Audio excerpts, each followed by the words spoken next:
আপনি মনের যে রোগ আছে এই রোগ থেকে আপনি কিভাবে আপনার নিজকে মুক্ত করবেন, তার জন্য ওলামায়ে কেরাম সালফে সালিহিন কোরআন এবং সুন্নাহ থেকে 5টি কথা বলেছেন যেগুলো আমাদের অন্তরের রোগগুলো দূর করে দিতে পারে।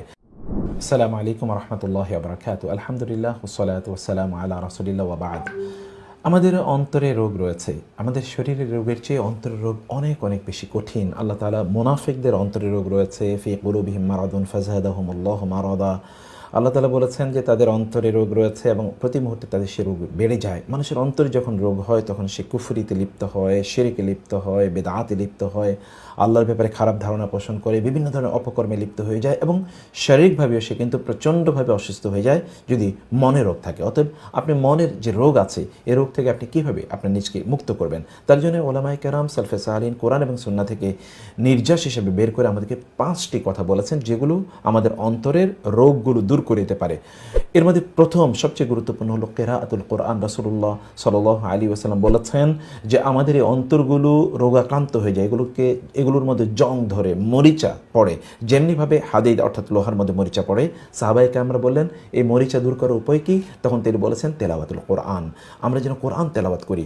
সেই জন্য কোরআন বেশি বেশি তেলাওয়াত করুন, আপনার অন্তরের সকল রোগ দূর হয়ে যাবে। শুধু তাই না, আপনার প্রচণ্ড অশান্তি আছে, পেরেশানি আছে, এগুলো সব দূর হয়ে যাবে। কোরআন তেলাওয়াত করুন। আপনার খুবই খারাপ লাগছে, কোরআন তেলাওয়াত করুন। আপনি খুবই রোগে আক্রান্ত, আপনি দেখবেন যে আপনার হয়তো হার্টবিট বেড়ে গিয়েছে, আপনার ব্লাড প্রেশার বেড়ে গিয়েছে, কোরআন তেলাওয়াত করুন। এগুলো সব কিছু প্রশান্ত করে দেবে ইনশাআল্লাহ। এটা পরীক্ষিত।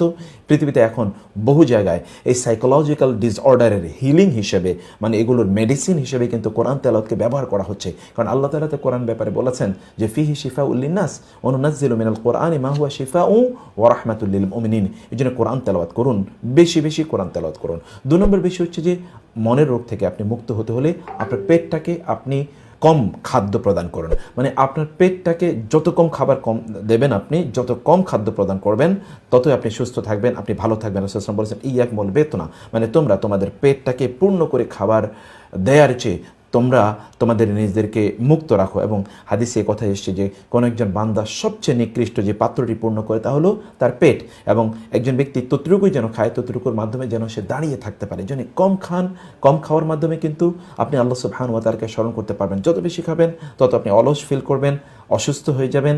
আমাদের মনে রাখতে হবে যে খাদ্যনালী কিন্তু, অর্থাৎ আমাদের যে পাকস্থলী কিন্তু সকল রোগের উৎস। অতএব এটিকে যতই আপনি শুকনো রাখবেন, ফাস্টিং করবেন, রোজা রাখবেন, তার মাধ্যমে কিন্তু আপনি অবশ্যই মুক্ত থাকতে পারবেন। 3 নম্বর হচ্ছে কিয়ামুল লাইল, রাতের সালাত। সুবহানাল্লাহ, রাসূলুল্লাহ সাল্লাল্লাহু আলাইহি ওয়াসাল্লাম বলেছেন রাতের সালাত এটি কিন্তু আমাদের রোগকে দূর করে দেয়। আমাদের যত ধরনের রোগ আছে এই রোগগুলো দূর করে দেয়। আপনি রাতে যদি ঘুম থেকে সত্যিকার অর্থে তখন উঠতে পারেন